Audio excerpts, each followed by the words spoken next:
Is a fight for freedom, old top. I'll do it. For America. In 2012 Republican presidential politics, Mitt Romney scored a double win Saturday. He took the main caucuses with 39% of the vote. Ron Paul came in a close second with 36%. And at CPAC, the annual gathering of conservative activists here in Washington, Mitt Romney won the straw poll with 38%. Rick Santorum came in second with 31%. At CPAC, Sarah Palin blew the lid off the conference with a fiery keynote speech. And she joins us now here in studio. Governor, welcome back to Fox News Sunday for the first time here in Washington, D.C. In the belly of the beast. Thank you. Yes.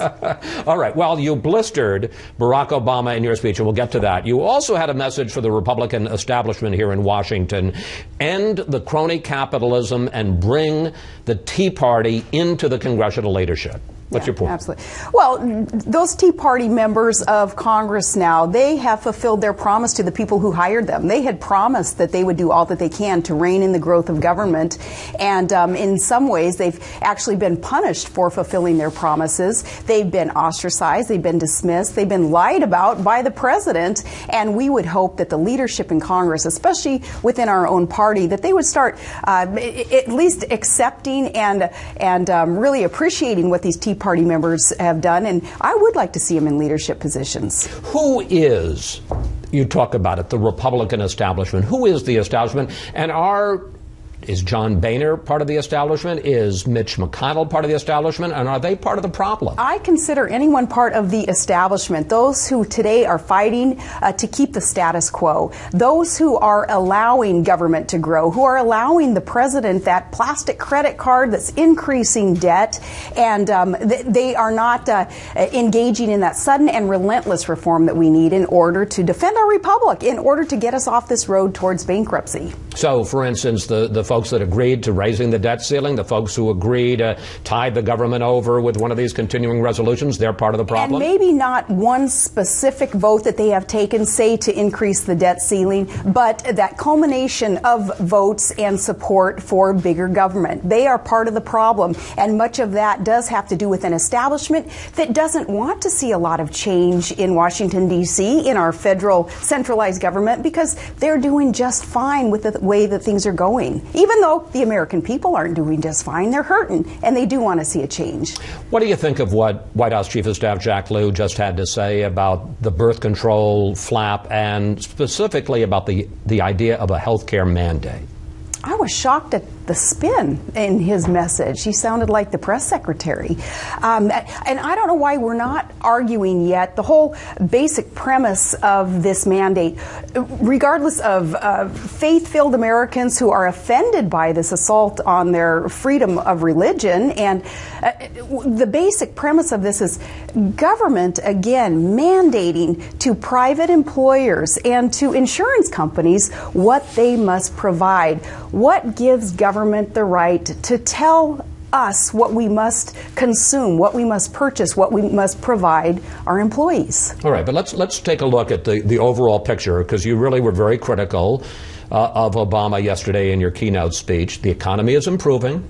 The unemployment rate has dropped 5 months in a row and is now down to the lowest point in 3 years. And as a result, public approval of the president, you can see it up on the screen, is up to 48%, the highest since last June. Aren't things turning around, and doesn't he now have to be favored to win re-election?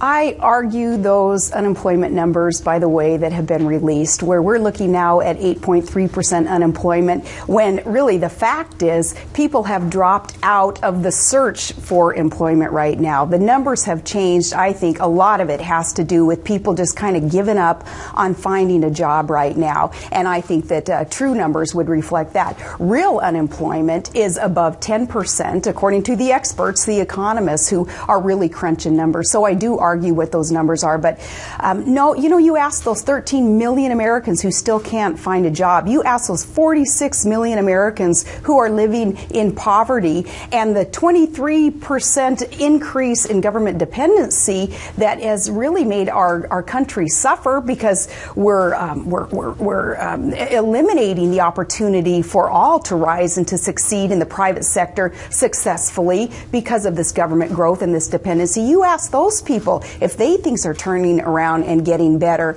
And I bet you will hear from the average everyday American who's not part of kind of the political bubble, but is really being impacted by poor policies and failed policies of our president. And they're going to tell you that no, this president and his failed policies should not be favored to win re-election and continue down the road 4 more years of what we've just seen. Let's turn to the Republican contest, the race for the nomination. What do you think of Mitt Romney? I think he's a great candidate. I honestly think that we have a good slate of candidates, the 4 of them, all with their individual strengths, Chris, and each of them, I believe, they're getting stronger, they're getting better, and that's what competition provides. That's why I want to see the competition continue. Well, it's interesting because a couple of people said to me when I told them that I was going to talk to you, and after watching your speech, in your speech you had to say this, that the party needs a candidate, and I want to get the words right, who instinctively turns to constitutional conservative principles. It's too late to teach that. Yep. Do you trust that Mitt Romney is an instinctive conservative? I trust that his idea of conservatism is evolving, and I base this on a pretty moderate past that he has had, even in some cases a liberal past. Here he agreed with mandating on a state level what his constituents needed to be provided, needed to purchase in the way of health care under Romney Care, which of course was the precursor to Obamacare. Now that's a problem, but Obamacare. Now that's a new, we'll coin that one. So it is evolving, but what I want to see is that candidate, and I believe that most voters in the GOP and independents, we will want to see that candidate whom we can trust will just inherently, instinctively turn right, always err on the side of conservatism, which means smaller, smarter government, more empowerment for the individual, for the private sector. But it sounds like at this point you're not convinced. I am not convinced, and I don't think that the majority of GOP and independent voters are convinced, and that is why you don't see Romney get over that hump. He's still in the 30 percentile mark when it comes to approval and primary wins and caucus wins. He still hasn't risen up above that yet because we are not convinced. But Governor, he's been running for 5 years. And he has spent millions and millions and millions of dollars. So what does he have to do to convince you? Yet.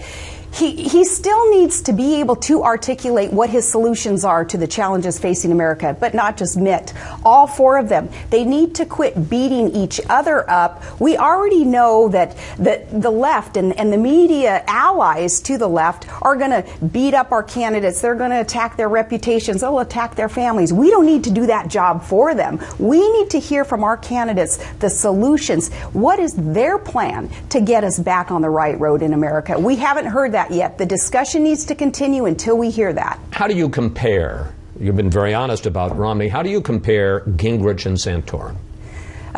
Against one another? Yeah. The 2 of them?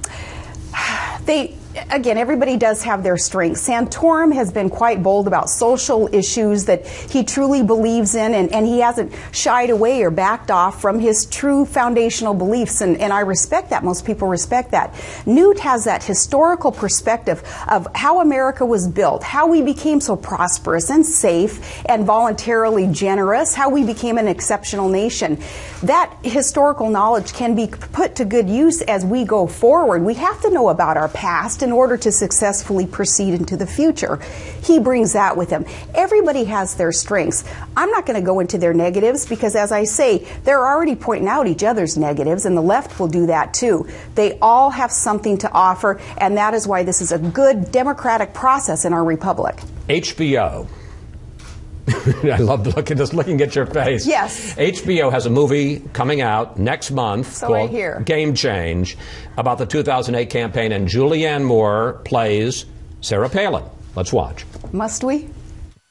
American woman!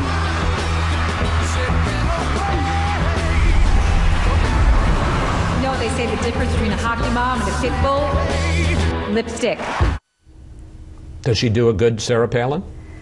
I think we're going to call that the Sarah Palin Employment Act, and you guys need to thank me for employing more people probably in their imitations of Sarah Palin than the president has put Americans to work. So it's a stimulus act. It is a stimulus act, yes, but oh, goodness gracious. You know, I'm really not too concerned, though, about an HBO movie based on a false narrative when there are so many other things that we need to be concerned about. I want to ask you one more question about this, because there is a more serious side, and I want to give you an opportunity to respond, because you're right.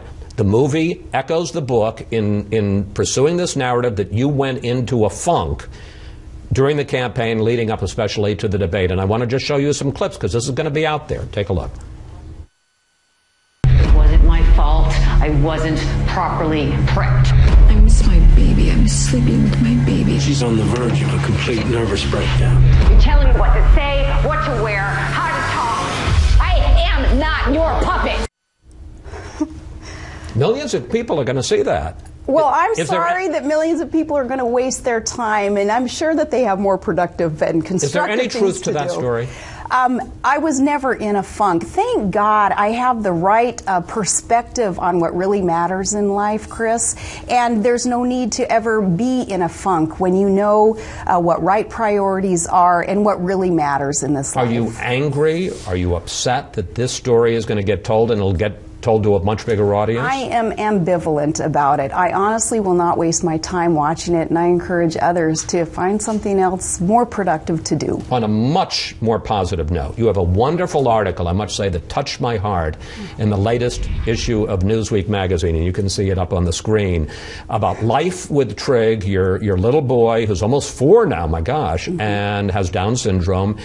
And you say when he wakes up every morning, he applauds? He teaches us more than we're ever going to be able to teach him, and that is one thing that he does. He looks around, and it seems to me that he's saying, despite what the world's going to throw at him and anybody else who may be considered a bit disadvantaged, he applauds the day, like, come on, world, show me what you got, and I'm going to handle it. And I wrote that article. I was asked to by Newsweek in response to what Rick Santorum did in publicly showing us what really true good priorities are when he got off the campaign trail in order to spend time with his special needs daughter.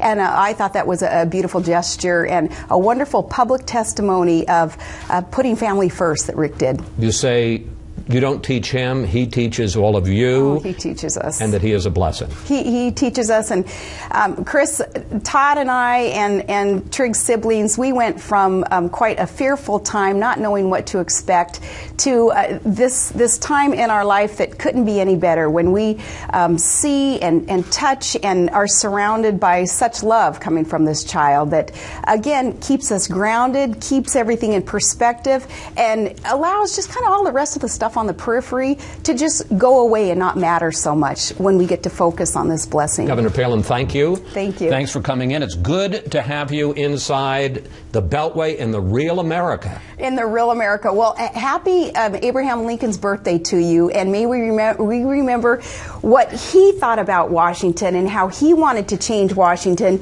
into a voice for the people. Let us do that today. And we should say yesterday was your birthday, so happy birthday right back to you. Thank you. Appreciate it. Okay.